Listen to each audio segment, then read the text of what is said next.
Pre. Oh.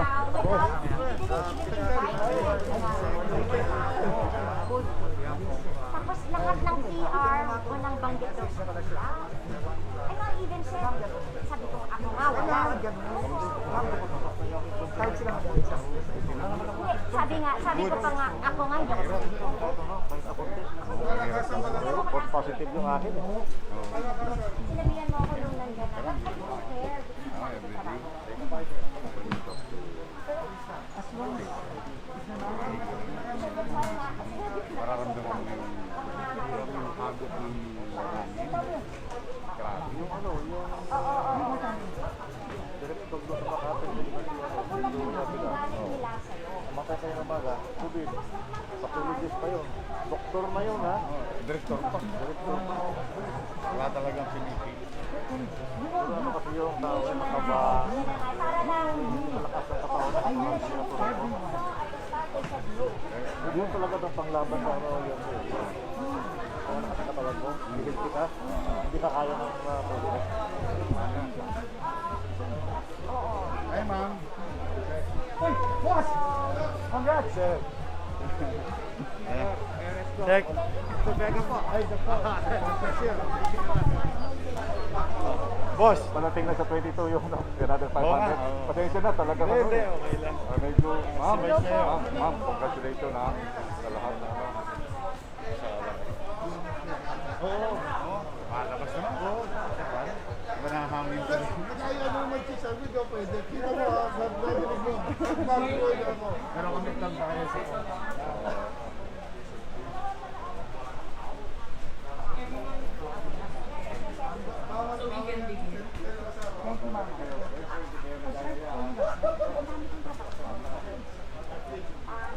Ano, I know I would see you naman.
Good morning.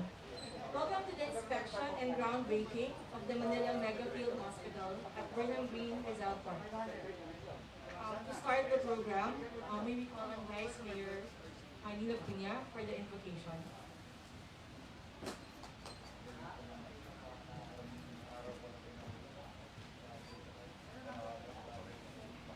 Nasasaad sa sulat ni San Marcos, siyang talata 23. Kung may magagawa ako, tanong ni Jesus, mangyayari ang lahat sa sinumang may pananampalataya. Inanyayahan ang lahat na pasumandaling manahimik at ituon ang sarili sa pakikipag-usap sa Panginoon. Sa ngalan ng Ama, ng Anak, ng Espiritu Santo. Amen.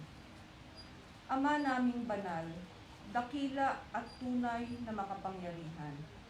Kami lahat na nagtitipon ngayon sa lugar na ito ay nagpupuri at nagpapasalamat sa iyo para sa biyaya ng panibagong umaga. Puspos ng kasiglahan at kalakasan, bigay mo ay buong katatagan naming haharapin ang mga hamon sa aming buhay. Hinihiling namin na basbasan mo, O Diyos, ang lahat ng mga taong nagsilbing instrumento upang maisakongkreto at mabuo ang plano para sa Manila Covid-19 Field Hospital na itinakda mong maitayo sa lugar na ito. Gabayan mo, Panginoon, ang lahat ng taong magtataguyod, mangangasiwa at maglilingkod sa pasilidad na ito upang maghari ang pagmamahal at pagmamalasakit na nagmumula sa iyo. At madama nawa ng bawat isang pasyenteng madadala dito ang kalinga mong tunay na makapagpapagaan sa kanilang pakiramdam at maghahatid sa kanilang dagliang paggaling.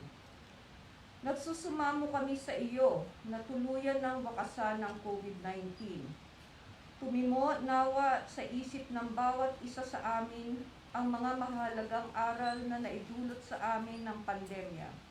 At buong kababaang loob nawan kaming maging bukas sa pag-aayos at pagbabago ng lahat ng aming mga nagawang pagkakamali upang magawa namin ganap na kalugod-lugod sa iyo ang sangkatauhan at maihandog namin sa iyo ang sandaigdigang masaya, mapayapa, puno ng pag-ibig, pag-unawa at pagpapatawad sa bawat isa.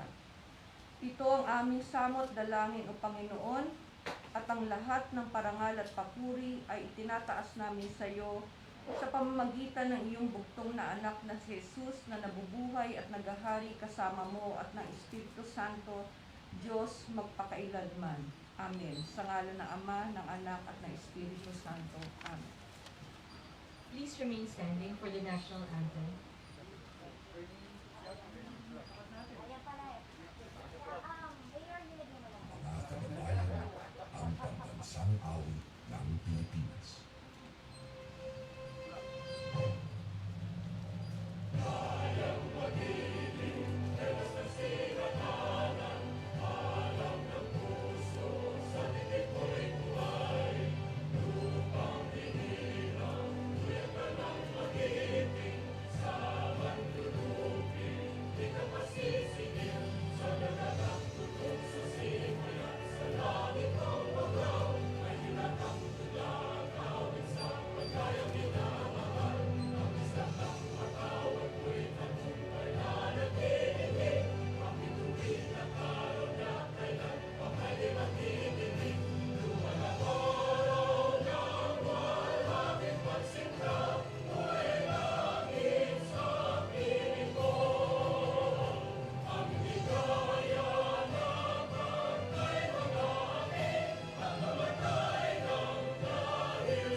Please be seated.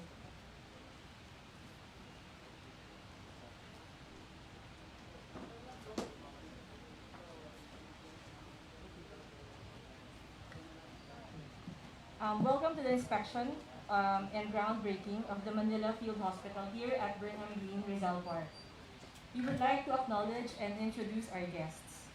Secretary Delphine Lorenzana of the Department of National Defense and Chairman of the National Task Force Against COVID-19. Secretary Bernadette Romulo Puyat of the Department of Tourism and Co-Chairman of the COVID-19 Interagency Task Force. Secretary Carlito Galvez, Jr. of the Office of the Presidential Advisor of the Peace Process and Chief Implementer of the National Task Force Against COVID-19. President and CEO Vivencio Dizon of the Basis Conversion and Development Authority and Deputy Chief Implementer of the National Task Force Against COVID-19. General Manager Jojo Garcia of the Metro Manila Development Authority. Undersecretary Emil Sadain of the Department of Public Works and Highways. Undersecretary Leopoldo Vega of the Department of Health. Dr. Paz Corrales of the Director of DOH NCR. Dr. Gloria Balboa, Assistant Director of DOH NCR. General Leo Francisco, District Director of the Manila Police District. Mayor Isko Moreno Dumagoso of the City of Manila, together with Vice Mayor Hani Acuña Pangano. Personnel from the Manila City Hall, the National Parks Development Committee, everyone here, members of the media. A good and peaceful morning to all of you who are here today at Rizal Park, Luneta, to witness the groundbreaking ceremony of the Manila Field Hospital. The past year has brought its fair share of challenges to every industry, and our healthcare system has borne the brunt of its impact. We are forever indebted to our healthcare workers, scientists, and researchers who have been at the forefront of this tiring battle. We also hear their call for a wider support, and that is why we at the tourism sector have been hard at work to contribute to the fight against COVID-19. The National Parks Development Committee has adapted its operations to enhance the well-being of our park goers while ensuring their safety. We have also repurposed sections of Rizal Park to accommodate mass testing for hundreds of Filipinos daily in partnership with the City of Manila. Our endeavors have been geared towards both preserving our Filipino heritage and protecting public health. And so, when the City of Manila approached us with the idea to build a mobile hospital at Rizal Park, there was no doubt in our minds as to what we ought to do. Today, a week after our first meeting, we are already breaking ground on the site that will soon be the Manila Megafield Hospital. Meters away, on the parade grounds, we will also soon be vaccinating thousands of Filipinos at a drive-through vaccination facility. This is an inspiring example of the local and national government coming together with swiftness, clarity of purpose, and determination in order to respond to the urgent needs of the people. These hallowed grounds have been the site of many martyrdoms and many battles in centuries past. In the coming year, it will bear witness yet again to the strength, bravery, and selflessness of our modern heroes. We offer our full support to this endeavor and look forward to the day when throngs of Filipinos can visit Rizal Park once more and remember it as the site of another great victory. Again, thank you and good morning.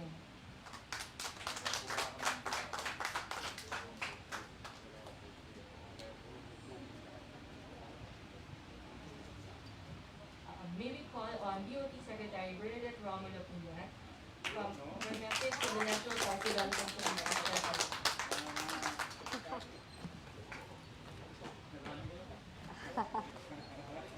DND and NTF Chair Sec Del Lorenzana at ang tatay ni ED Cecil Lorenzana. I think yun ang pinaka-importante. I'm not sure if Secretary Lorenzana would have graced us with this presence without the Executive Director. Aminin na natin. Yes. Nung nagsasalita ka, ED Cecil, I could see the pride. Tapos, kinakausap siya ni Yorme, para bang gumaganon siya kasi gusto niyang marinig yung full speech ng anak niya. We will be giving you a video po para ano. IATF Chief Implementer, ang aking favorite na vaccine czar, Secretary Carlito Galvez Jr. Palakpakan po natin. Yung nasa tabi niya na very millennial, pati yung mask, IATF Deputy Chief Implementer Vince Dizon. Nasa likod nila si MMDA GM Jojo Garcia. Yes. Na yung main concern pag IATF, paano yung mga masus? Yung trabaho nila. Oo, yung trabaho nila. Of course, Manila, kailangan ko ba pakilala ka, Yorme? Hindi ka naman nakikinig sa akin eh. Oo, kailangan ba? Hindi ka naman nakikinig. Oo. Si Yorme, wag na lang kaya? Wag na natin ituloy? Pwede pa naman. Yorme Isko Moreno Dumagozo. Palakpakan pa natin. And, syempre, yung kanyang doktor and Manila Vice Mayor Doktora Hani Lacuna. Palakpakan pa natin. Secretary Duque told me he could not make it, but he is ably represented by Yusek Leopoldo Vega. Thank you, Yusek Bong. I think it's the first time I've seen you in person. Yes. Yusek Emil Sadain of the DPWH. And of course, yung may-ari ng bahay na ito, NPDC Executive Director Cecil Lorenzana Romero. Good morning, everyone. Last April 12, sumulat si Yorme kay ED Cecil. And then, after parang nag-usap yata kayo, Yorme, kasi right after she sent me the letter, you immediately called me. And then, right away, requesting that the use of Burnham Green in Rizal Park as the site of the Manila Mega Field Hospital. The following day, as chairperson of the National Parks Development Committee, we convened a special board meeting to discuss the proposal. In that special meeting, the board unanimously approved the use of Burnham Green in Rizal Park as a site of a temporary mobile hospital, and also the Carino Grandstand, Sec Galvez, magiging masaya ka, as the site of a temporary drive-through vaccination center. Yes. Yeah. Pero meron kaming one request, to make the facilities available to all Filipinos, whether you are from Manila or from elsewhere. And thank you for agreeing to that. Where we stand now has been witness to various events in our nation's history. It is only fitting that the choice of the site again meets the needs of the times. We in the Department of Tourism stand as one with the local government of Manila and our fellow cabinet members who are also part of the IATF. We commend the City of Manila and the National Parks Development Committee under ED Cecil Lorenzana Romero for this effort. The DOT is gratified and honored to be able to use its parks and public spaces in support of the national pandemic response. With strategic partnerships between different public and private sectors, we are able to ramp up capacity from testing to treatment to vaccination in the race against the virus. Let us continue to work together in the spirit of bayanihan as we strive toward healing and recovery. The City of Manila and the NPDC have taken the first step, and we hope to see this replicated in other LGUs and other parts of the country. Jose Rizal, kasi nandyan siya, our national hero, who died just a few meters away from here, wrote, "The example could encourage others who only fear to start." Maraming salamat po at mabuhay po kayong lahat. Thank you, Secretary Berna. And now, may we call on Mayor Isko Moreno for the presentation of the Manila Field Hospital program.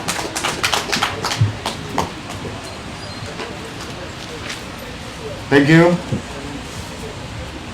Sa ating may asim pa na sekretaryo ng bansa, Secretary Berna Romulo. May asim eh. Ang pinakamagandang sekretary. Kita kay Secretary Briones. Oo. And then si Ma'am Liling, idol ko yun, naging din ko yun sa NCPAG at the time, nung araw. Sa atin pong NTF Chairman, Secretary Delpin Lorenzana, kay Secretary Francisco Duque, just so you know, this event today is based on a meeting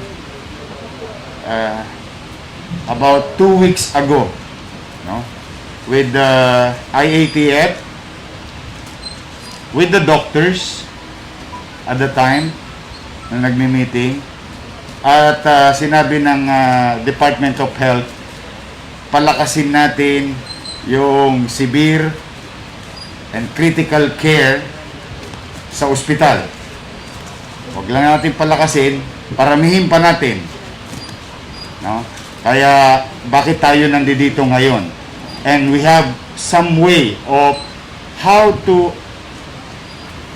heed the call of the national government, no? Para ma-unclog yung ating hospital capacity at mabawasan yung mga insidenteng may namamatay sa triads o tent o parking space, no? To Secretary Carlito Galvez Jr., Secretary Vince Dizon, DPWH Yusik Emil Sadain, Secretary Health Secretary Romeo Ong, and Yusek Leopoldo Vega. NPDC. Nako, ito si Cecil. Oo. At saka yung NPDC family, sila lagi namin binabagabag dito sa lugar na ito. We are very grateful that we have achieved our goal since July 2019 on how to bring back Manila working hand in hand with the national government. It is a sad truth that there was a time in our life as a city government in history, the city government opted to stay away or mamuhay na parang republika. Oo. Sabi ko, hindi tayo makakapamuhay ng ganyan sa Maynila. Kaya naging policy namin noong July 2019, and I said, we should continue to work hand in hand with the national government. And we're very grateful with the museum, the Intramuros, no? And now, NPDC, na malaking bagay para sa amin, especially no nag-uumpisa pa lamang kami na labanan natin lahat itong pandemyang ito. Lagi namin kaagapay si Cecil at ang NPDC family. Maraming salamat sa inyo. At nais kong patotohanan yung sinabi kanina ni Secretary Berna na nung ako'y mag-request, nag-abiso kaagad si Director Cecil kay Secretary Berna na supposed to be ang regular board meeting, and I have to stress this, ang regular board meeting nila sa Biyernes pa, 23 yata. Pero nakiusap ako because I know for a fact that our doctors and nurses is asking help to unclog our hospital. Then, Secretary Berna came up with an idea, okay, bukas may board meeting tayo. And that day, the following day, all the DOT family and NPDC unanimously approved the request of the City of Manila to utilize Burnham Green here in Grandstand as a field hospital, no? At ang aming partner, no, MMDA General Jojo Garcia, General Manager, and NPDC Deputy Director Jesril Gayus Apilar, DOH NCR Director Dr. Gloria Balboa, and DOH Director Dr. Paz Corrales. Happy birthday! Huwag kang mag-alala, lilipas din yan. Tulog mo lang yan. Ayos na yan. Bukas, tapos na yan. And of course, ang aming partner, no? Ang aking mga kasamang wala pang tulog for the past 7 days. Ang ating Manila City Engineering headed by Engineer Andres. At ang kanyang mga kasama na ito, tumanda na sa akin bigla, 1 taon pa lang. Architect Balmoris, at Engineer Sadat, ang ating city electrician, and sa lahat ng partner natin sa Manila Health Department, no? Headed by Dr. Fox Pangan, to the MPD, the Manila Police District Director Leo Francisco, at sa mga men and women, uniform personnel and non-uniform personnel of MPD. At higit sa lahat, mapalad ako, maraming salamat mga batang Maynila. Binigyan ninyo ako ng partner na doktora. Ang pinakamagandang Vice Mayor. Nag-iisa lang eh. Ang Vice Mayor ng Maynila, Vice Mayor Hani Lacuna. Okay, I won't take much of your time. I just want to brief, and I'm honored today. Thank you very much sa tulong ng national government. Thank you, Secretary Delpin, for this time. We are all very honored. This is our simple share with regard to your goal as NTF Chief Implementer of the task force, no? Tulong na lang namin to at tama po sinabi ni Secretary Berna, we will approach it inclusively. No, because it's a universal problem, the way yung yung sinabi ni Director Cecil kanina na testing dito, any John Doe's and Mary na may pangamba can have an RT-PCR any time of the day pass through here Grandstand Parade area.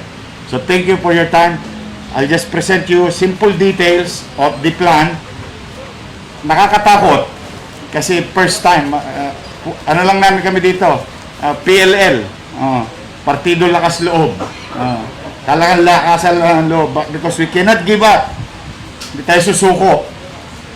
We'll continue to create, and thanks to Director Gap, I would like to the architect Lichauco, si Dr. Eric, yun yung mga na anuan namin, na pagtanungan namin, no? Nagkonsulta rin kami sa kanila. But as you can see, no?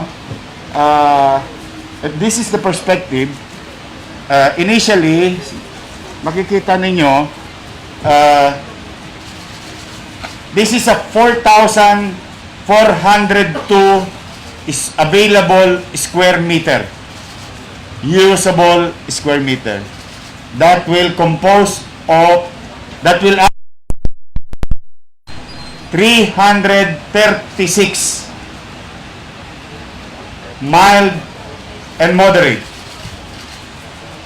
and it will house about almost 200 medical frontliners here.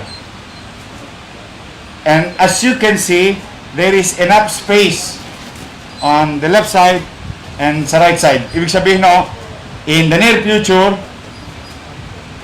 it's scalable. So it can go as far as additional 100 or 150 bed later on. But for now, with the challenge ahead of us, this is something unique. This is the first time that we're going to do. We are very knowledgeable in building quarantine facility. Ang partner namin, ang DPWH, no? Marami kami nagawang quarantine facility nila, Vice Mayor. Madali magtayo ng quarantine facility, but this is something unique because this is a hospital setting. Kaya all things are being considered, and I hope as we progress, Secretary Lorenzana, those people who are specialists can share their idea. So this is the perspective during daytime, no? The area is about 2.8 hectares. So this is the night perspective, no? It will be lighted, and thanks to Cecil, maaliwalas naman, magiging maaliwalas sa gabi. Kasi sa gabi rito, anong araw, alam mo naman dito, maraming gumugulong-gulong sa damuhan. Mukhang si Dr. Paz natatawa, nakaka-relate eh. Mukhang nagulong ka rin sa damuhan dito ng araw. So, now, as you can see, no? Okay.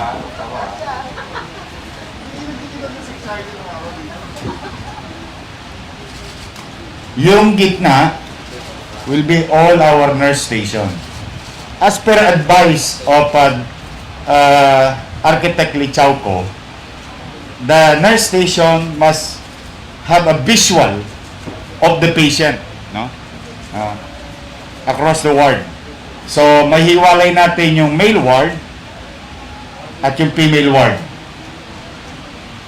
At lahat ng ito, bawat ward o the entire area will have a CCTV room which we monitor 24/7, telecommunication which is through intercom, internet connectivity, air conditioning unit. Ang ginawa namin para maging cost efficient, window type of air conditioning, no? Para pag nag-fail yung isa, marami pang pwedeng magamit at mapalitan. Hindi kami gumamit ng centralized air conditioning because one, it's very expensive, two, it's highly complicated, three, high maintenance, and there is danger na pag nasira, malasaw na bato itong container sa init. Kaya kailangan yung environment must be sustain, no, in a livable environment, no. And also we have, as you can see in the design, yung labas na nakikita yung bilog, ito po yung oxygen area. So what we did, instead of piping, doing the entire 4,000, doing pipings, the entire 4,402 square meter, ang ginawa namin, kung nasaan yung bed, nandoon ang butas noong dingding at nandoon yung oxygen. And when we're going to refill it, we're going to refill it outside. We don't have to send people inside like nowadays in the hospital. Now, the people who are delivering it, they have to go all the way inside the hospital and the supply room. Nobody can go inside the facility, as limited as possible. And of course, the fire alarm system, comfort rooms.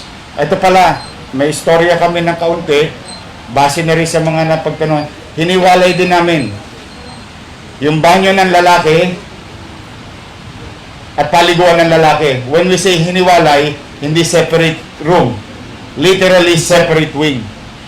They have each wing will have their own bathroom and comfort room, no? Then of course the electrical system, the electrical wirings will be on raceway para mas mabilis. Ito yung ginagamit na concept kapag nagtatayo ka ng server room, no? So now there will be 336 bed and scalable, 24 bed for, on top of 336 COVID bed, 24 beds will be for male quarters and 24 beds for female quarters. And meron silang area, pakita mo, itong susunod, as ito na yung area na, and I need, as we progress, I need some suggestion from DOH, but we thought, and we were told, no, ito yung mapping ng area, no. Meron tayo sa unahan, the first two wing will be moderate, and the remaining wings will be mild. The reason behind moderate may change their physical situation ng mabilis, talagang unstable. So once na elevate siya to severe from moderate, madali namin siyang i-exit kasi habang inaangklag namin yung hospital ng mild and moderate, we are creating ICU setting.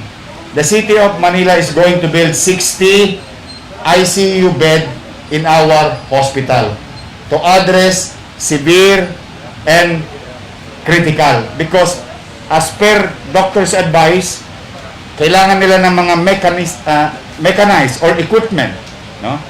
So doon namin sila i-elevate, kaya nasa unahan sila, at yung nasa itaas ay mga mild cases. And again, don't get me wrong, yung asymptomatic nandoon sa 910 bed capacity ng Manila. So meron tayong asymptomatic, secretary, existing. Meron tayong COVID bed, 523 bed COVID bed in our 6 hospital. Then it will be unclogged by moderate and mild patient, at yun ang ilalagay natin dito sa field hospital. So magiging kompleto yung loop. So, and the logic behind it, why, Mayor, bakit hindi ka na lang maggawa nito sa hospital? One, there is no space. Two, mas high demand yung life survive, mas maraming pangangailangan na espasyo to survive and critical. And third, rare ang ating medical frontliners in terms of profession.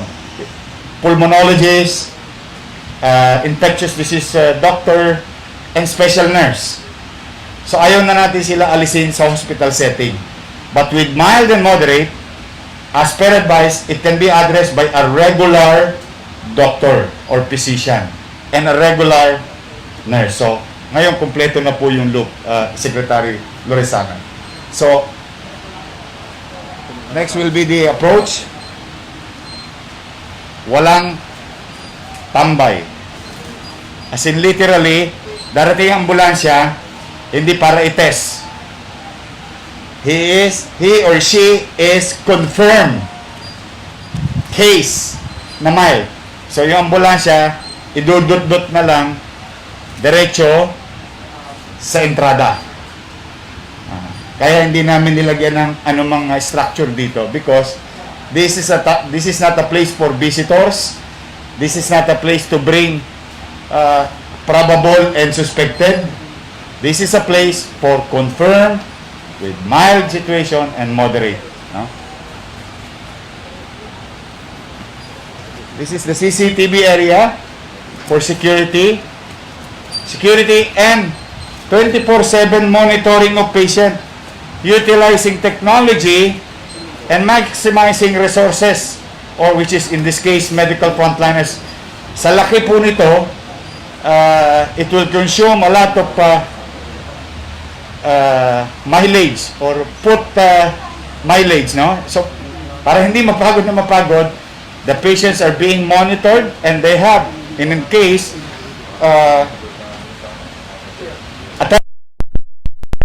intercom that they can use pag kailangan nila ng tulong. Pati sa banyo nga pala, Dr. Paz, naglagay tayo ng intercom sa banyo. Why? Meron palang ano yun. May logic yun, ha. There are instances. Magaling na yung pasyente, pagaling na. Pag-due na siya for release. Because of pressure, anxiety, and emotional challenges, madalas sa hindi, inaabot sa banyo, inatake sa puso. And only to find out, 30 minutes thereafter, hindi siya natinan. Sadly, he died. These are incidents, no? And real situation. So, but with this telecommunication, they can grab that and, things may be addressed in a way. So, it will be monitored by 24/7. The doping area, this is the donning. The donning is different from the doping area. Ngayon ko lang nalaman yon. Kagabi ko lang kasi, ano yung doping, donning? Baka nag-a-addict kayo, doping. Yun pala, iba pala yun. It's an area naghuhubad gamit ang mga doktor. No. Ito yung kanilang male quarters. We'll try to make it more habitable na parang hindi sila nakakulong. There's a sala, things will be put into right perspective. And the nurse station. At this is the quarters nila, nurse station. A few more slides. There you go. In the nurse station, pag nakita niyo yung visual, straight all the way. Visualize this. Nakita niyo itong gitna? Lahat yan. All the way there. Puro nurse yan. Facing the left side, facing the right side. Makikita niya lahat. Kaya ginawa namin symmetrical. Next. Ito ang itsura ng sa loob ng ward. So we'll put a hospital bed, non-mechanized, non-electrical, because electrical bed will be acquired by the city for ICU and all other respiratory equipment to create one bedroom ICU capacity. And our goal is 60. So, yes, ward siya. Tama kayo, Sec Vince. Hindi kailangan ng tela. Kasi, monitor namin sila. May distansyang tama. Sa dingding is there. Kasi dati ginagawa push button. The problem with the push button lighting, yung easy structure, pag hindi napansin. No? Unlike ito, intercom, talagang interconnected yung bawat nurse station up to the admin, the guard, and so on and so forth. The works. And, yun. Kaibigan, ano po ito? Hindi siya madali. We need your prayers. Hopefully, medyo it's a very complicated because Mr. Secretary, it's a hospital. It's like, I know you've experienced battles and wars, this is kind of things that medyo complicated. But may awa ang Diyos. Makakaraos tayo. Of course, we thank you, Secretary Galvez, Secretary Loresana, Secretary Romulo, Secretary Dizon, Secretary Duque, and the team, the MMDA, for you helping the local government unit. We will continue to work hand in hand, and our goal is to finish this in 60 days.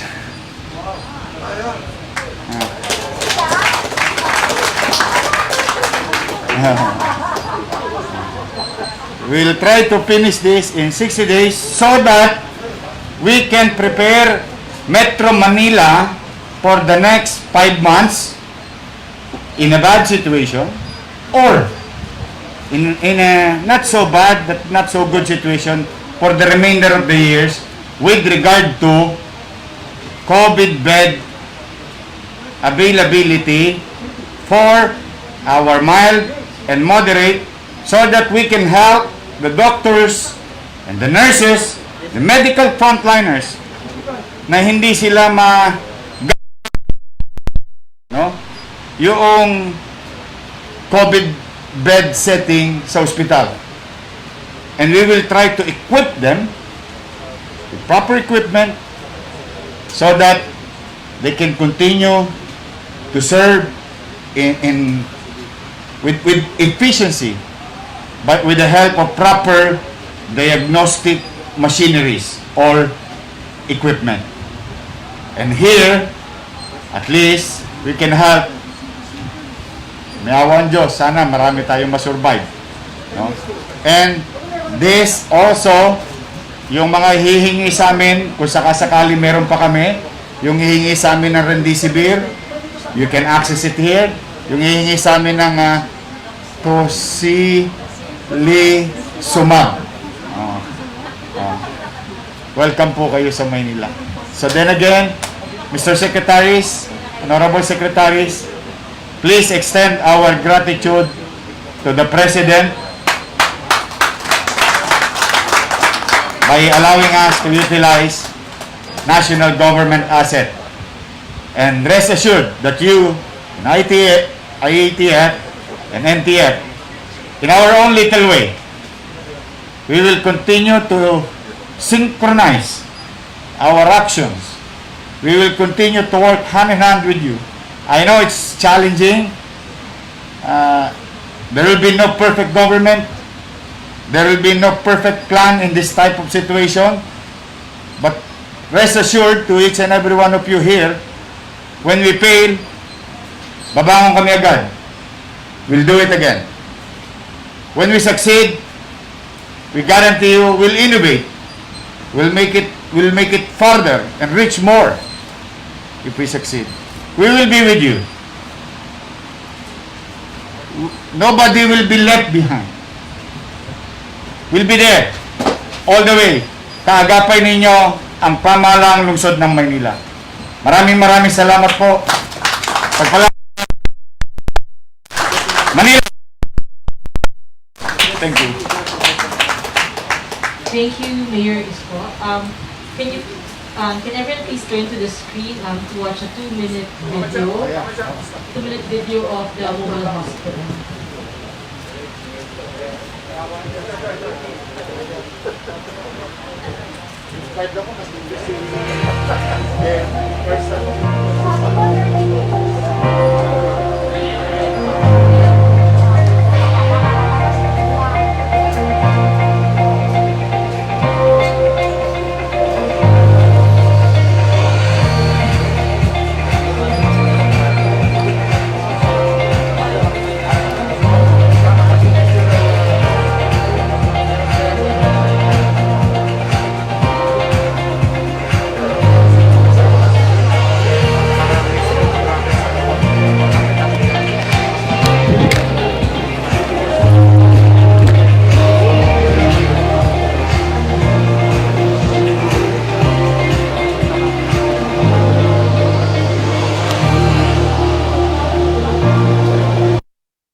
cabinet secretaries, members of the IATF, for the ceremonial putting of the capsule in front of the here at the Bernabé.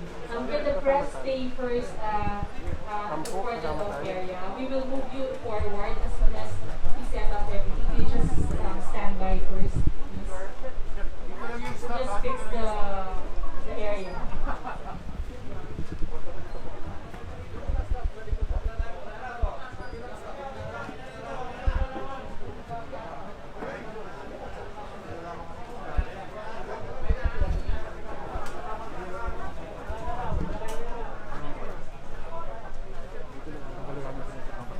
Nag-greet naman ako, di ba? Oo. Manila ka ba?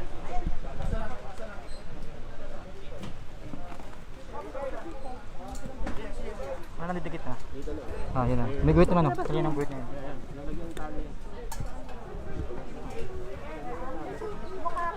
Wag mo na.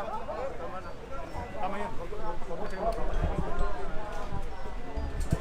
Pare kasama kami? Yes.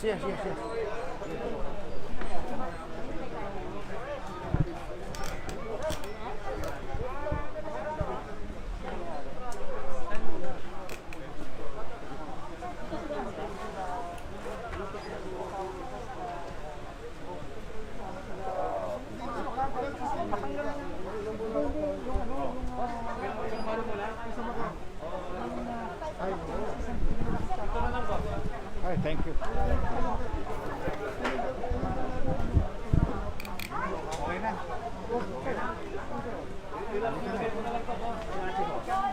Ate.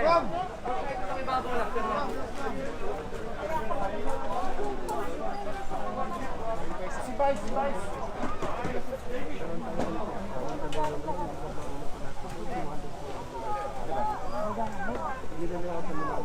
Kailan tayo sa Manila? May mayor ko sa'yo yan. 40 tayo siya.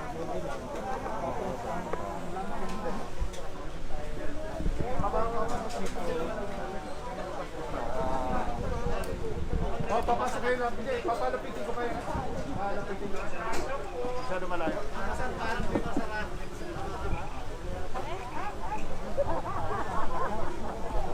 Wala tayo makukuha.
Engineer Sadak.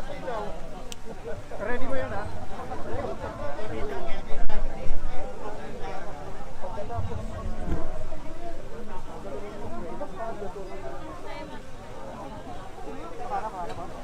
Tapos mag-ready dito. Already? Okay na? Okay na? Ate. Okay. Ikaw magbulog.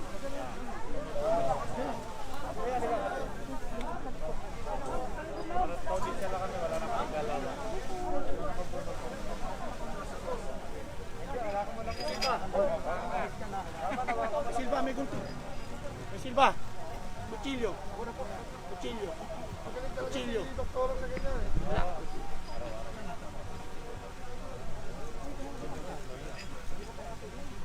Bawal pa mo. Hindi, pwede na kayo. After pagka...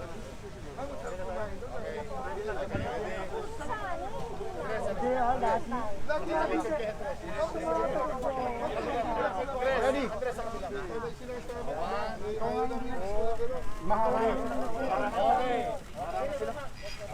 Atras ka, engineer.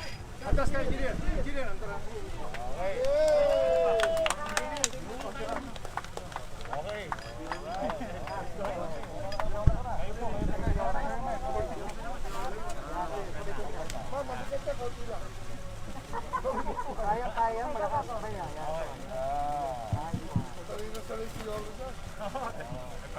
na ako nung araw. Para sementeryo.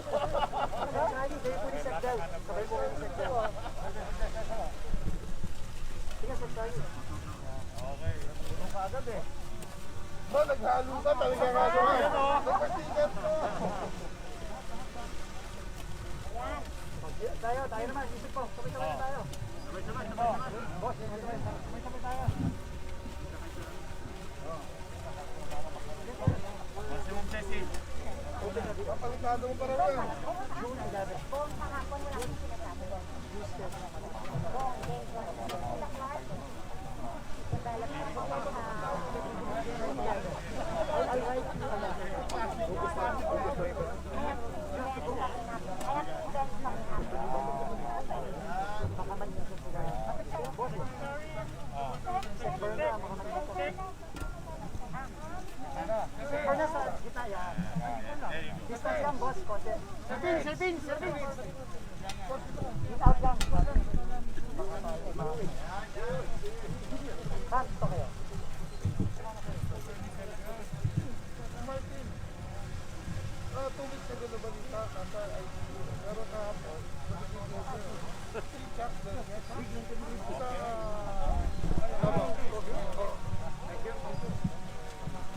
Thank you, press con na tayo, press con. Lipat na tayo, press con, press con. Lipat na tayo, press con.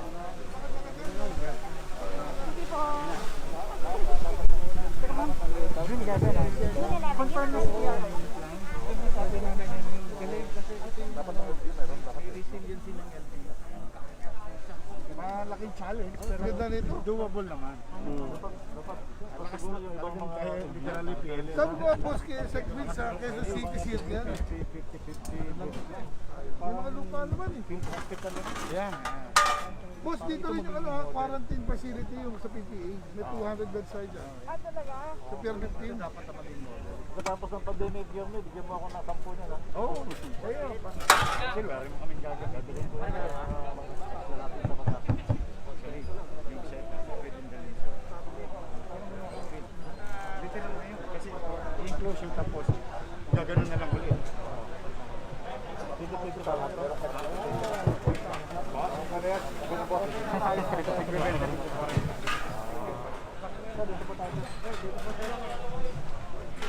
Hello, hello. Ang moderator ng press con ay si Secretary Vince Dizon.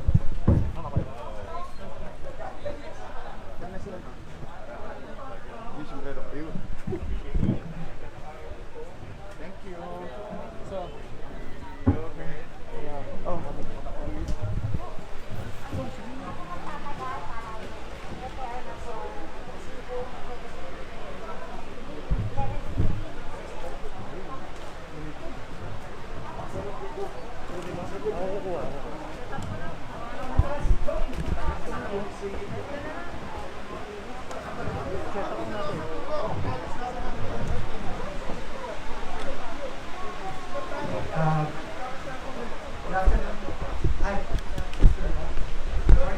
Good morning, everyone. So, maraming salamat sa City of Manila and lalo na sa Luneta at sa Department of Tourism ng SESIO. Thank you very much. We can now start. Siguro, diretso na tayo sa questions. Pasensya po, bigyan po ako ng trabaho ng Mr. Cesar Tapes. Okay. Sige po, any questions from the media, please? Thank you.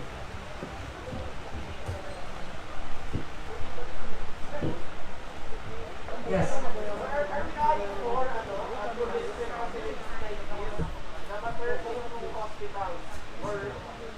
Hello.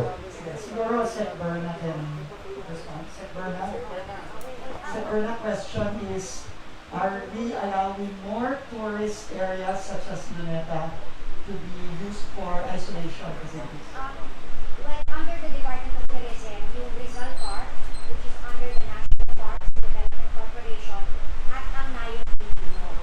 Ang Nayong Filipino naman, ito-convert na rin into a mega vaccination center na drive-thru where we will be having 12,000 jobs. But of course, we can only talk about yung under the Department of Tourism.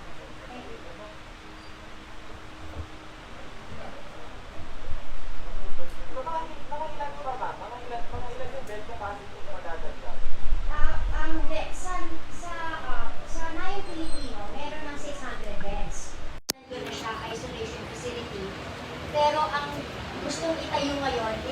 vaccination center na drive-thru.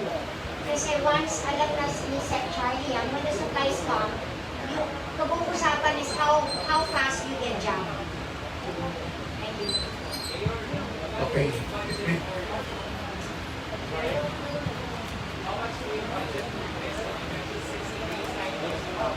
Magkano yung budget at kung kaya 60 days?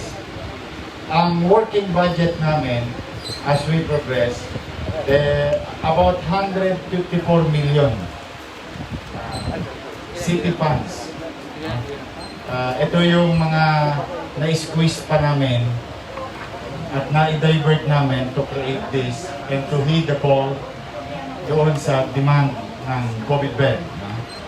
Now, it may go lower and it may go further as we progress because this is a scalable project.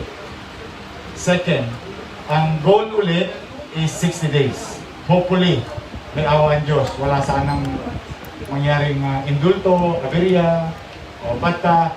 So far, as we speak, we can honestly say, as you can see to the deployment, we are on track of the target. So today is our countdown.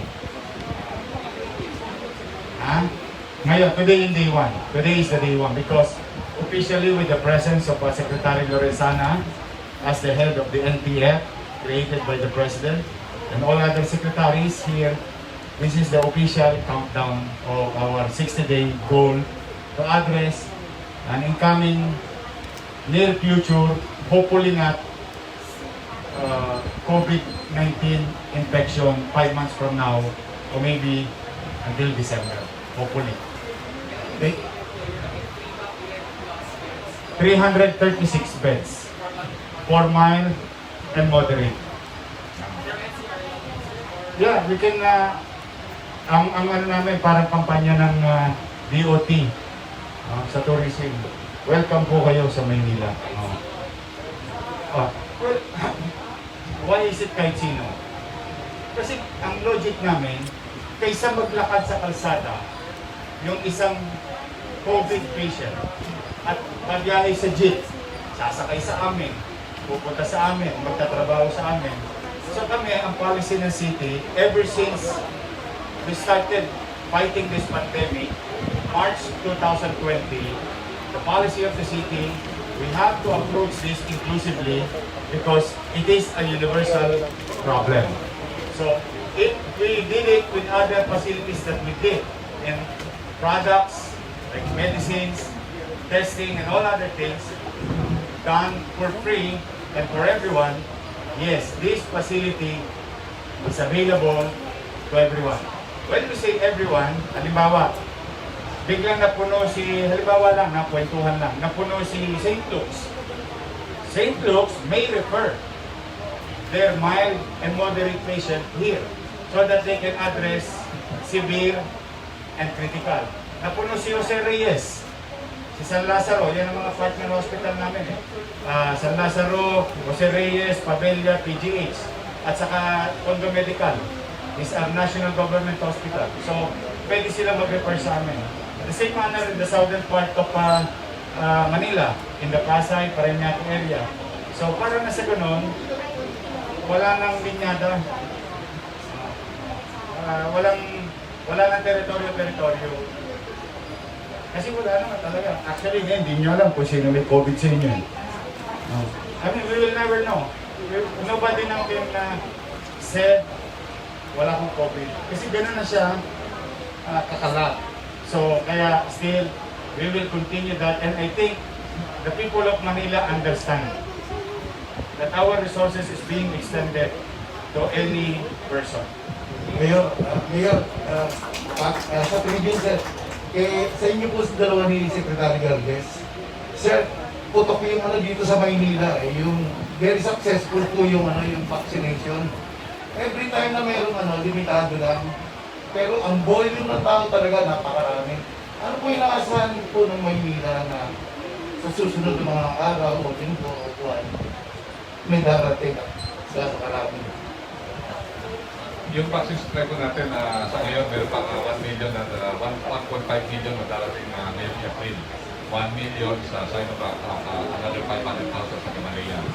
So, exact date natin, April 22, darating na 500,000. April 29, another 500,000 sa Sinovac. And then, end of the month, yung ating Gamaleya. Hopefully, yung ating COVAX facility, they can deliver this coming early May or June. Ang namin, expect namin, this coming June, tataas ang ating volume. Dahil yung binili na private sector na sa Seneca ay darating na po almost 1 million this coming June. So yung ating bigger volumes, yung ating nakontrata sa PIPO na portfolio ng vaccine natin ay darating more or less third quarter and fourth quarter. So starting July, August, September, dadagsa po yung ating mga volume.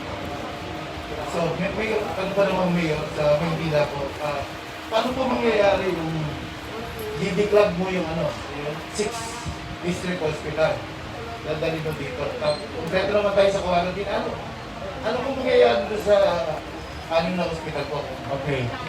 Yung 6 na hospital, with this project, actually parang 2 birds and 1 stone to eh. Pag na-plug namin yun ng space for mild and moderate, then we can create those bed and ward area to be converted as ICU. And as we speak right now, the City of Manila is acquiring respiratory machines, ambo bag, mechanical, electrical bed, lahat ng requirements ng isang ICU.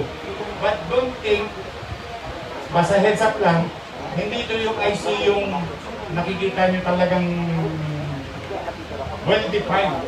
When you say ICU, is that a bed, a severe person, is being addressed with specialists like pulmonologists and infectious disease doctor and special nurse with machineries or equipment. So, pwedeng ward type, pero lahat yung parang ICU yun, kompleto.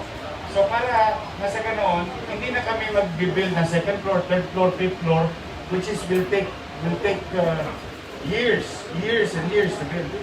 It is exercising in futility in catching up with challenges. So dito naman, dito may gamot din.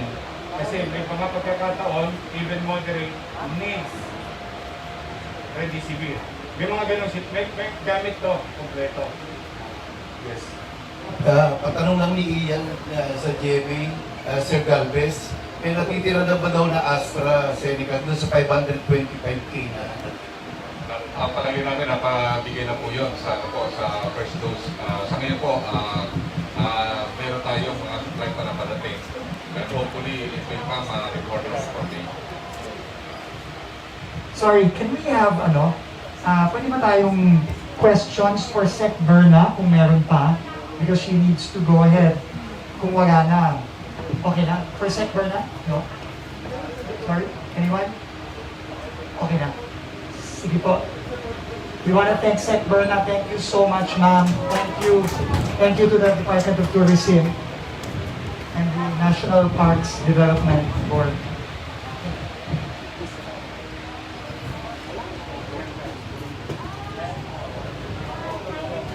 Thank you very much.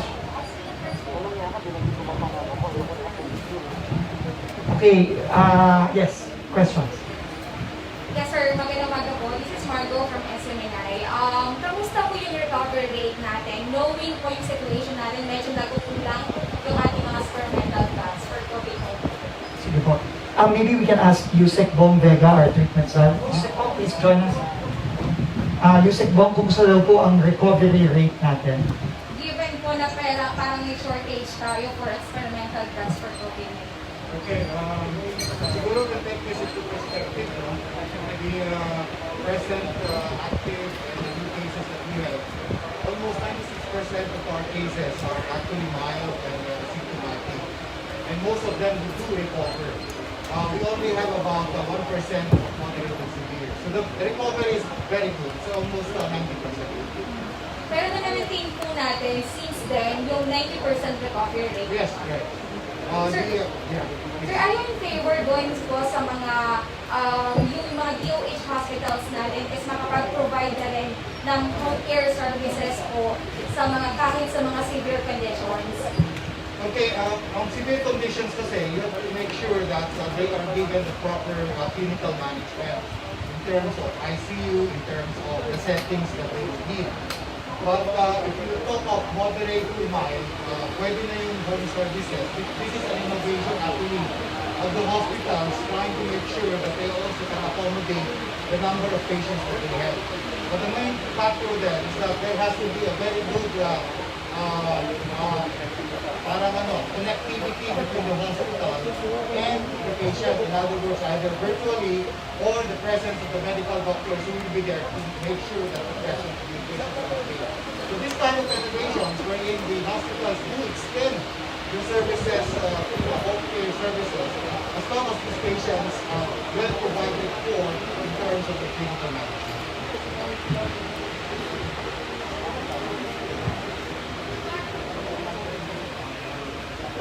Sec Vince, magandang umaga po, si Ian Cruz po ng GMAS. Yung Sec Bong, magtatanong lang po. Sec Bong, nandito po ako sa tapat niya. Nakita niyo po yung sinabi ni Mayor Isko, yung plano ng Field Hospital. May input pa kayong gustong ibigay bilang pinuno ng hospital po? Actually, itong modular hospital, field hospital ng Mayor Isko, isang malaking talagang breakthrough na contribution dito sa ating health capacity system. Input ko lang dito siguro, probably with our experience sa PY, kailangan talaga meron na sila yung triage at saka yung sorting out at saka emergency room area with a possible laboratory and x-ray. Kasi kung wala ho yun, hindi natin ma-differentiate between moderate and severe at saka yung mild. Kasi pneumonia lahat yun eh. So kailangan ng konting laboratory and the x-ray that are needed. This is what also happened to PY when we had to add some of this kind of modules in the hospital system. May ginabangin sa oxygen, dapat nakapipe lang ako o kailangan nakatank ito? Maganda na nga yung proposal ni Mayor Isko na sa bawat bed, merong buta sa likod ng oxygen, no? Kasi para hindi na magpa-piping. Kasi ang piping kasi ng isang modular hospital will take time and it also mas maraming resources kailangan doon. So tama yung innovation na yun, yung butas na sa likod and the oxygen. And then they will have to do change that as often as is needed. Okay. For Secretary Galvez, good morning, sir. Sir, yung darating po ng Pfizer, you understand that most of the healthcare workers na papunahan. Paano po yun? Kanino naman pupunta na ngayong Pfizer? Parto na po. Meron pa rin tayo mga 27 to 30% na talagang they are waiting for Pakistan. And with this, priority pa rin natin yung P1 and also yung P2 at saka AP. So yun ang pa rin natin yung recommendation ng FDA, DOH at NITAL sa gamitin yung future na darating na mga vaccine pa is coming million input sa P2. Okay. Lastly, Mayor Isko, itong field hospital para sa lahat, sinabi mo, walang sisimuhin ito. Wala. In fact, we just took note of the suggestion of Yusek Teladega na doktor na pagkarga ng yung isang x-ray. Good thing we have. I just informed the doctor ko. Sabi ko, nakita mo yung suggestion. I-question mo na yung dalawa nating available na... Kasi bumili kami dati, last year, ng digital mobile x-ray. Kasi para mabawasan yung infection between the laboratory and the travel time sa COVID bed. Kaya meron kaming I think it came from Germany or Japan na x-ray. May sobra akong dalawa. Yan. Yung mga ganong suggestion as we progress, kaya nga napaka-fluid, but what matter most is to create instantly, hopefully, as soon as possible, kasi it may help the patient, and we can be better as we go on. And we definitely take note of the suggestion of the good doctor. Immediately, now lang, at sasabihin. So, pwede pa mga suggestion ng mga specialist. Good afternoon, Jeremy of SMNI po, Secretary Galgat or Secretary Luis. Tanong ko lang po sa status ngayon ng quarantine facilities nationwide kasi isa sa mga hamon ngayon ng LGUs yung kakulangan ng isolation facilities. Kaya yung iba nagkakatungin sa kanila ay ang home quarantine na lang. Ano po bang plano na ang gagawin ng tuloy-tuloy yung paggagawa natin ng quarantine facilities, no? Last year, ang na-construct po ng DPWH at ng mga LGUs, kulang-kulang sa 10,000 kama dito lang sa NCR. Akala natin, enough na yon. Nalaman natin dahil sa unpredictability ng COVID, hindi pa enough. Kaya ngayon, tuloy-tuloy tayo. Ang kamukha nito, ito, ay hindi yan po isolation facility. Treatment facility ito, no? Hospital ito, no? So, ang mga moderate at mild, pwede dito. Pero, tuloy-tuloy pa rin ang construction natin. Gagamitin natin ang mga eskwelahan, both public and private, at nagtatayo din ngayon ang DPWH ng mga technology. Sa Subic, operational ngayon, 300 beds meron ng mga, alam ko, 50 mga pasyente na nandun na, no? Simula nung nagbukas siya last week. At nagbukas na rin tayo sa nagdagdag na almost 200 sa New Clark City. In fact, si Yusek Bong, malaking nagtulong doon dahil yung mga healthcare workers na nagpa-skip sa Pala Hospital, sa Caloocan, hindi pa agad-agad yung Yusek Bong sa New Clark City. So, 30 yung ata, no? Yusek Bong? 30. So, ibig sabihin nun, 30 kama sa Pala na hindi agad. So, yun ang talagang effectiveness ng mga facilities tulad dito. Kasi yung mga nasa ospital ngayon, pwedeng ilipat sa mga facilities tulad dito sa Luneta at sa iba pa para ma-free up yung hospital beds sa mga hospital. Meron din Evang Kapagal. Remind ako ni RD Balboa, 300 beds yun, magbubukas na yan sa Friday, Saturday. So tuloy-tuloy na tayo. Wala tayo tigil kasi very unpredictable tayo lang. Thank you. Sir, follow up lang dun sa question. Sir, are we catching up na o we need to build more? Tsaka gano'n pa yung kailangan natin? We're building more. No, we're building more. No? And I think ang plano ng DPWH sa NCR Plus, within the next 2 months, almost 3,000 beds. No? Ang plano nila. Ngayon, tumutulong sa atin ang malaki ang Philippine Red Cross sa leadership ni Chairman Richard Gordon. Nagtayo ngayon ng 10 facilities sa Lung Center, sa NKTI, nagtayo din ng isolation facility ng Red Cross sa Ateneo de Manila, sa UP, and magtatayo din, alam ko, sa Makati, sa De La Salle University, dito sa taas, magtatayo din.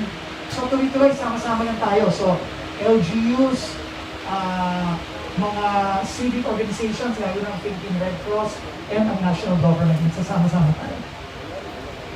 Kay Mayor Isko, your may nagpapahingi ng saklolo yung mga LGU sa NAIC tungkol dun sa mga nalipat na residente ng Manila residents before dun sa ayuda kasi dito doon naka-register. Ano pong plano natin sa kanila? Well, okay lang yan, no? Kung dito pa rin, well, ganito. Depende talaga how far can you go and love your neighbor and love your people.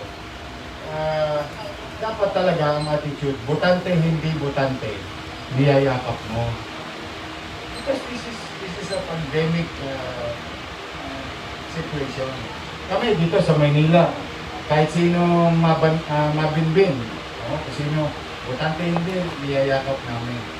So yung ganong attitude, naawa ko sa mga kababayan ko sa Manila, kung ganun ang attitude ng liderato ng particular na mayor na yon, na hindi nila sinasama pero nakatira sa kanila. At be that as it may, nung mga nakaraang ayuda, nagpadala ako doon.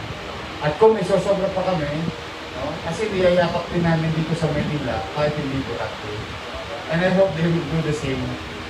When Manilans goes anywhere in the country, yung malasakit sa isa't isa ay mangibabaw.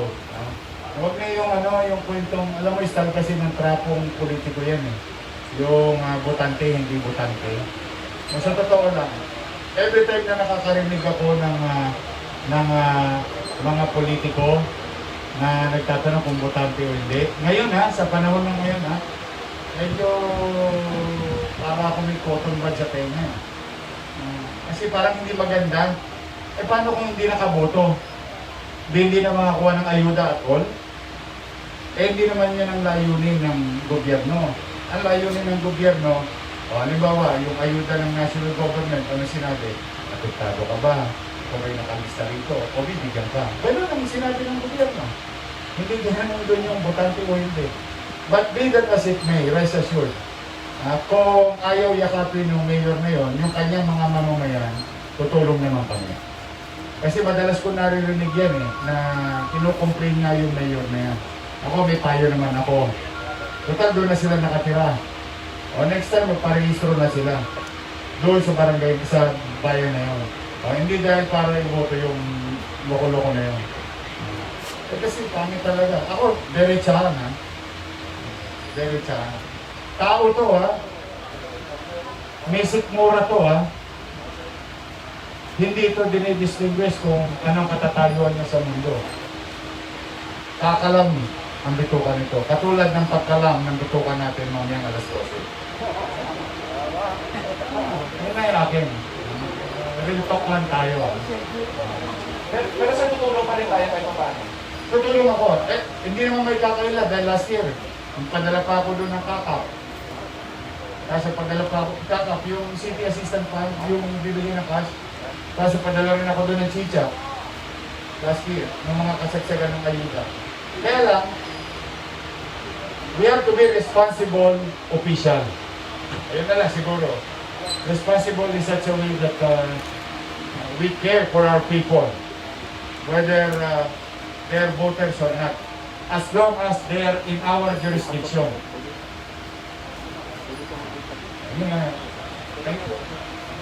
Any more questions? Hello po. Yes.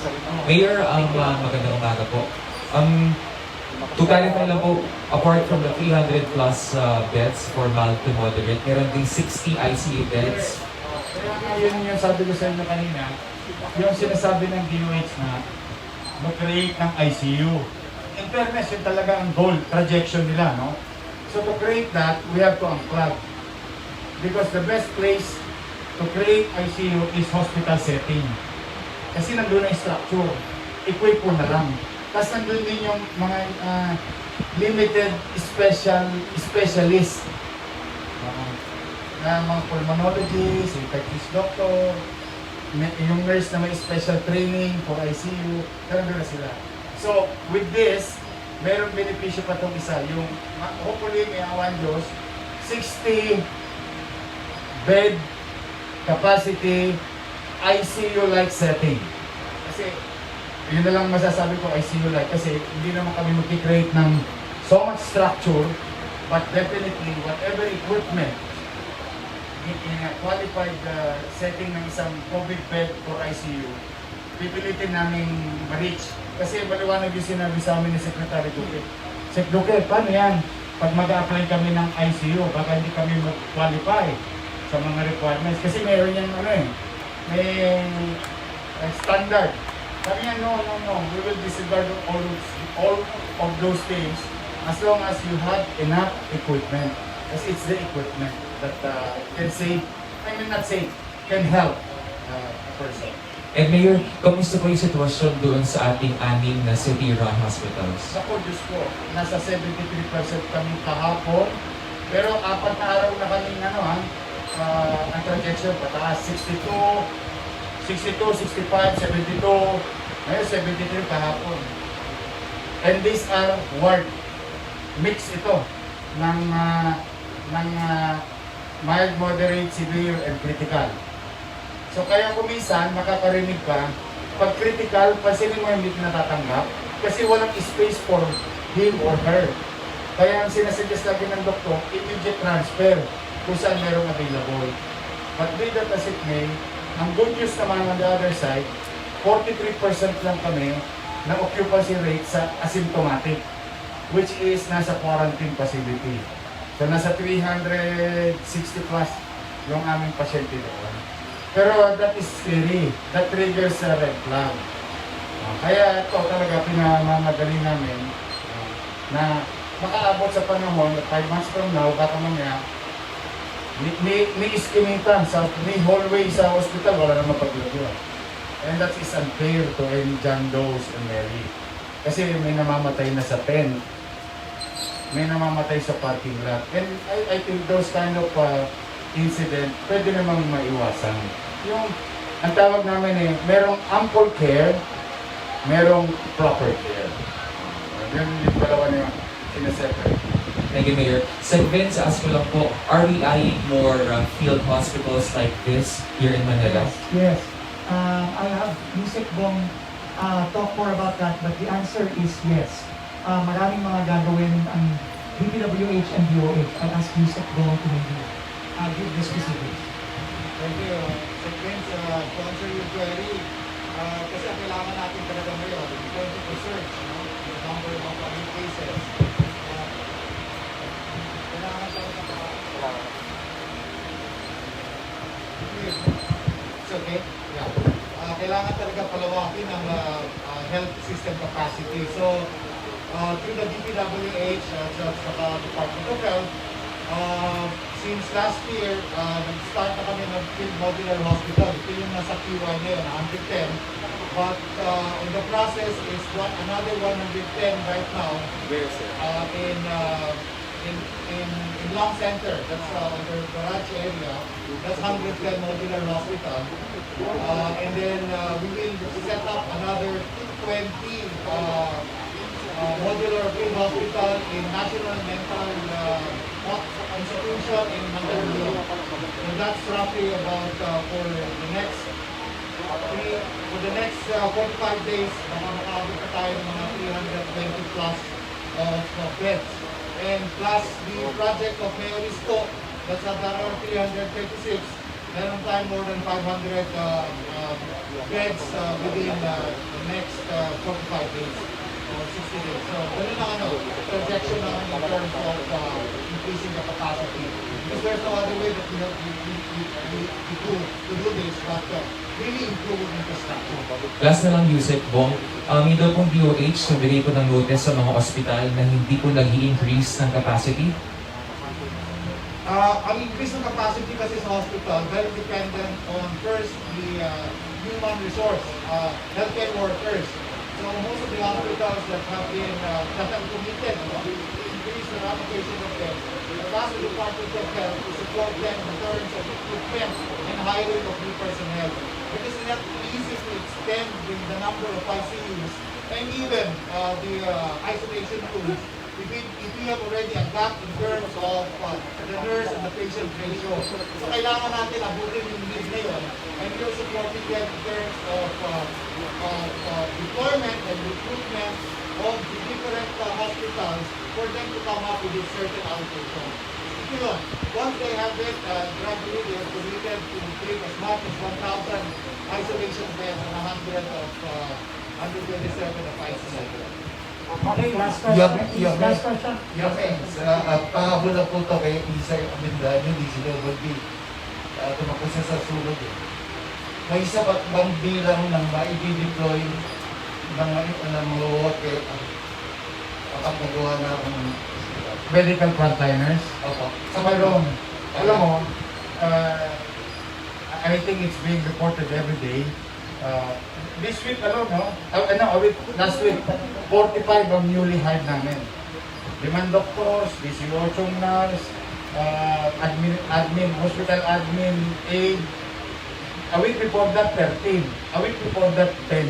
So, this is a regular thing in hiring medical frontliners to reinforce our doctors there. Tapos, ang maganda pa, nabulungan na ako ng 2 regional director ng DOH Hindi ko na lang sasabihin sa'yo. Hindi ko sasabihin sa'yo na bibigyan pa niya ako ng mga doktor. Wag na sikreto muna natin yun ha. Tayong dalawa lang ang nag-uusap. Mayor, sorry, last na lang po talaga. For this field hospital, ilan po yung mga medical frontliners na ma-assign dito at saan po sila manggagaling? Are all of these from Manila or... Manila and DOH definitely. Okay. Para lang for simple math, no? Basic muna tayo. 24 doctor or 24 bed male, 24 bed female. So that's 48. Kung no 8-8 ko lang, ay para magaan yung oras ng working no? Yung paglipat ng trabaho, that is 48 times 3. 120, 24, 144. O kaya 150. Guardia, admin, director ng lugar, tapos CCTV, tapos cleaner, may papasok na cleaner, yung talagang marunong sa hospital cleaning agency, hindi yung regular na nag-clean. Okay, may specific na yan na training. So more or less, this will be run by 200 personnel. On a 24-hour na yun, on a 24-hour. So, halo-halo na yun. But minimum, at least mga 140, 150 medical frontliners. Including yun, yung madadargag, nakita mo sinabi ni Yusuf Bong. Okay, radiologist, ano yun hindi yun para sa ordinary nurse din. At may space para doon dapat.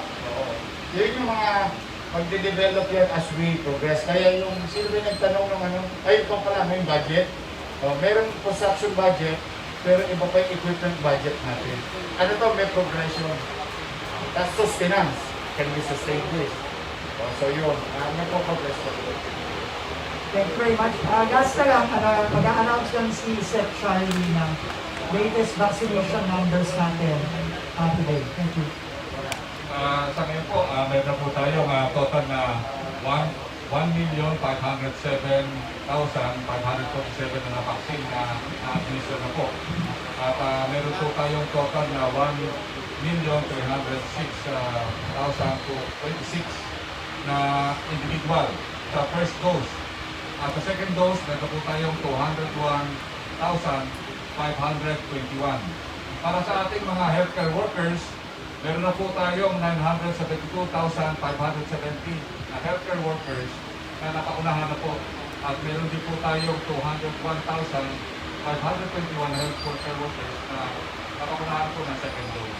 Sa ating mga tatawag natin mga seniors, meron na po tayong 147,514 at sa mga merong comorbidities, 185,630. Yun po lahat ang pinapaunahan po. Kayo po ang pangatlo buong Asia at ASEAN. Doon po sa 47 nation ng ASEAN, ng ASEAN, number 14 po tayo. Sa 178 po na nagpapakuna po ngayon, tayo po ay number 41. Thank you very much. With that, thank you. Pahabol lang kayo. Sige po.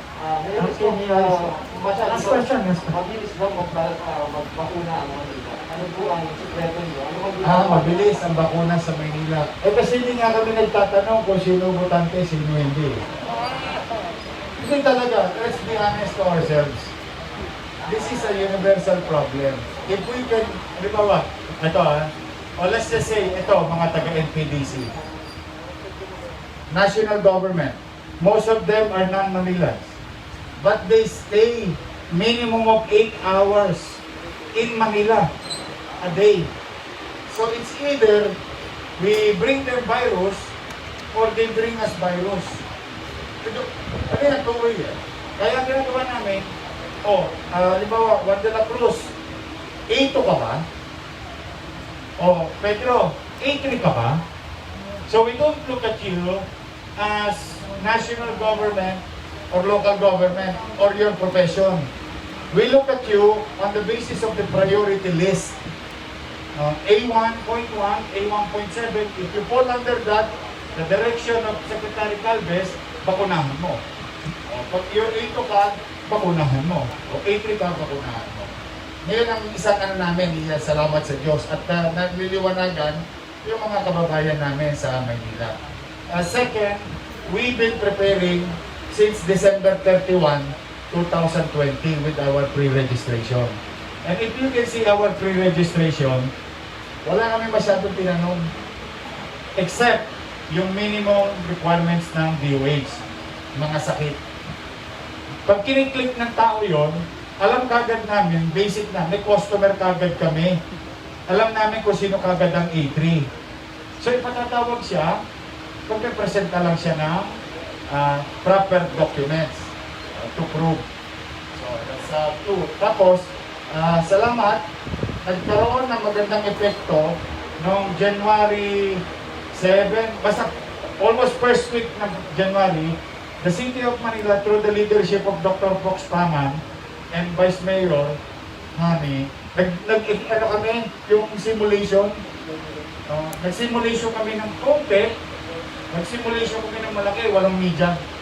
And we've learned our lesson there. So from there, nung binigyan na kami ng officially March 1 and March 2 ng bakuna, na-deploy namin. So, the secret is, I owe it to Manila Health Department. Not me.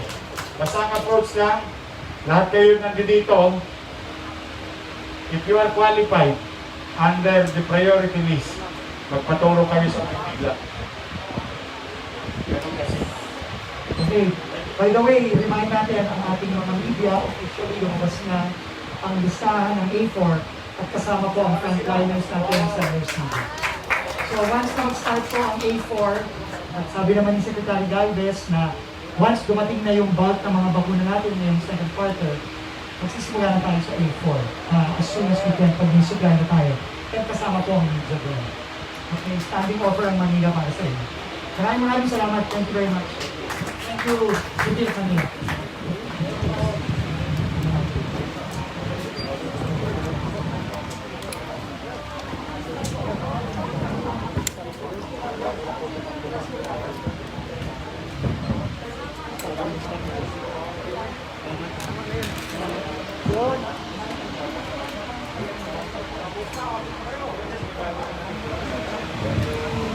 Tol, ang sabi ko Kuya Beth,